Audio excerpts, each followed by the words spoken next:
ہمارے دیہاتی کلچر کے اندر بوڑھے لوگ بچوں کو شوکیا گالیاں دیتے ہیں اور لوگ بھی اس پہ ہنس رہے ہوتے ہیں کہ یہ گالی دے رہے ہیں۔ گالی آپ مزاح سے دے رہے ہوں، آپ شوق سے دے رہے ہوں، غصے سے دے رہے ہوں، یا کسی کی اہانت کرتے ہوئے کسی کو تکلیف پہنچانے کے لیے اذیت کے طور پہ اس کو گالی دے رہے ہوں، ہر صورت کے اندر گالی کی اجازت نہیں دی گئی۔ سباب المسلم فسوق وقتالہ کفر، مسلمان کو گالی دینا فسق ہے اور اس کو قتل کرنا کفر ہے۔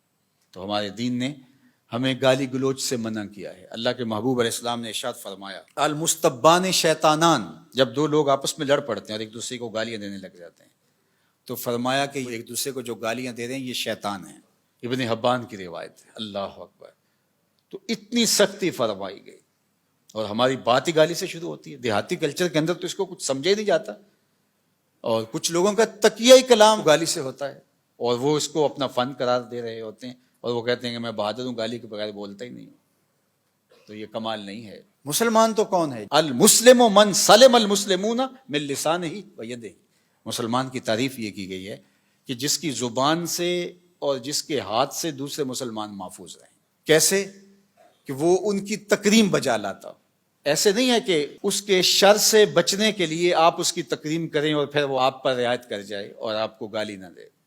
وہ بدترین شخص ہے جس کے شر سے بچنے کے لیے لوگ اس کی عزت کرتے ہیں۔ محلے میں، گلی میں، دیہاتوں میں، چوکوں میں، چوراہوں میں، رشتہ داروں میں، اقربا میں، دوستوں میں لوگ ایسے موجود ہوتے ہیں کہ جن کی شر سے بچنے کے لیے ان کی تکریم کرنی پڑتی ہے، ان کی ہاں میں ہاں ملانی پڑتی ہے۔ ہاں تم ہی سچے ہو، تم ہی جو کہتے ہو یہی بہت بڑا فلسفہ ہے۔ افلاطون بھی پیچھے رہ گیا، بقراط سقراط بھی پیچھے رہ گئے، تم آگے ہو۔